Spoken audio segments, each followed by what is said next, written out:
Hello from Slide Nerd and hello from Weaves. What's up, folks? In this video, I'm continuing my discussion about relative layouts, which I started talking about in my last video. I showed you guys something about centering the view elements inside your parent, that is your relative layout, right? In this video, let me discuss some more attributes. Now remember, before we talk anything, you guys need to get one picture straight in your head. Your relative layout is nothing but just a big blank wall, alright? And all your controls are like chewing gum. You just stick your controls on the wall from all sides, and that ensures that you have a good appearance. Now let me exactly tell the meaning of what this is with some attributes over here.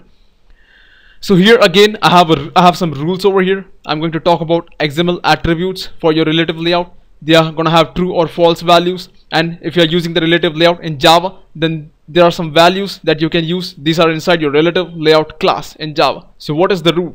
Align the edge of this view with its parent edge. Now what does that mean? Let us discuss those with the help of a nice picture, but before that, let me show you the attributes. There's align parent top, align parent bottom, align parent left, and align parent right. Now these are the Java values which you have inside your relative layout class, and these are your XML attributes. Now you guys look at this if you're beginners and you're wondering what it means. So let me actually show you some pictures and show you guys how these things work. So first, what you have is you have a button. Now this is where your button actually goes inside a relative layout by default. So you have something like this: button Android ID is @ID button, layout width, wrap content, height is wrap content, and Android text is button. But now you can add an attribute which says something like this: align layout, align parent left is true. Now what does this mean? This means that stick the left side of the button with the left side of your relative layout. Simple, right? And of course, now you guys are probably wondering that, hey, the left side of the relative layout is so big, why is the button only stuck up at the top? That's because this is where the left edge starts, right? It just goes to the start. That's how it works by default.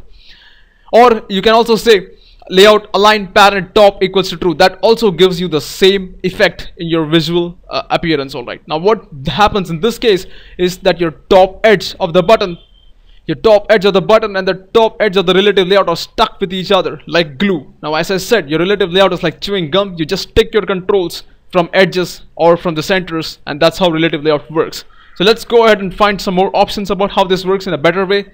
Now here, if you guys notice, your button is probably gonna be on the right side. Now how did I do this? Well, simple. I have the same button, I have the same width, height and everything, but here, if you guys notice, I said align layout, align parent right equals to true. What I'm trying to say is the right edge of the button should be stuck with the right edge of the relative layout at the starting point from where it starts, right? So this is what your layout align parent right does.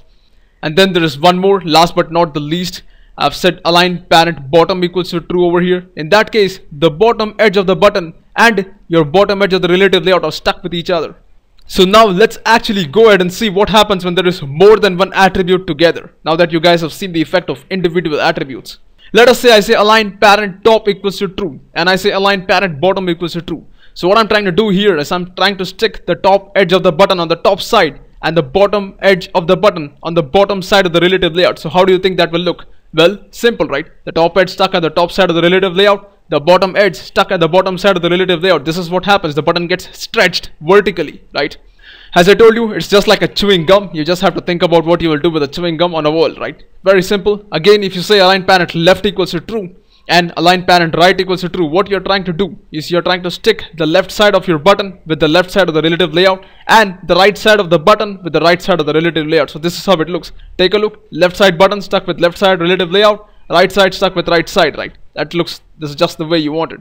Again, one more example just to show you guys. If I say align parent left is true, I'm sticking it up with the left side. Align parent right is true, I'm sticking it up with the right side. And then I say align parent bottom is true. So what is going to happen is that the button gets pulled all the way to the bottom. So take a look. These three conditions are satisfied over here. You have the bottom edge of the button stick with the bottom side of the layout. The left side stuck here. The right side stuck here, right? This looks great. That's how the three attributes combined work together.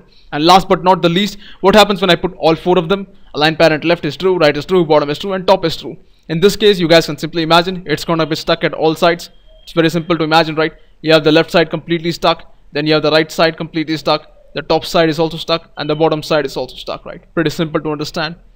So now let's talk about this. What happens when you actually put another view over here? So what I have is, here I have the same button. I have the same align parent bottom true, left true, right true, and top true. That means the button has taken the complete space on your screen, right? And below that, I have a text view which I have not specified anything about it. I've just added it just like that. What happens? Take a look. The text view goes on top of the button. Now this is the default behavior of a relative layout. Whenever you keep adding control, they just get added on top of each other. So what needs to be done here is you also need to specify where this text view is going to appear in relation to this button. Now that is why it's called a relative layout, because so far you guys saw how to specify relationship between the view and the parent, that is the relative layout. Now you guys are also going to see what relation to be specified between two views with respect to each other. For example, what I can say is, I can say that this text view should appear above the button, or I can say it should appear to the left side of the button, or to the right side, or below the button. Now those attributes, there are more attributes for dealing with that. In the next video, I'm going to talk about those attributes in detail. In the meantime, if you guys like what you saw, please subscribe to my channel, comment, let me know your thoughts. I would love to hear from you guys. Thanks for watching. I'll catch you guys later. Have a nice day.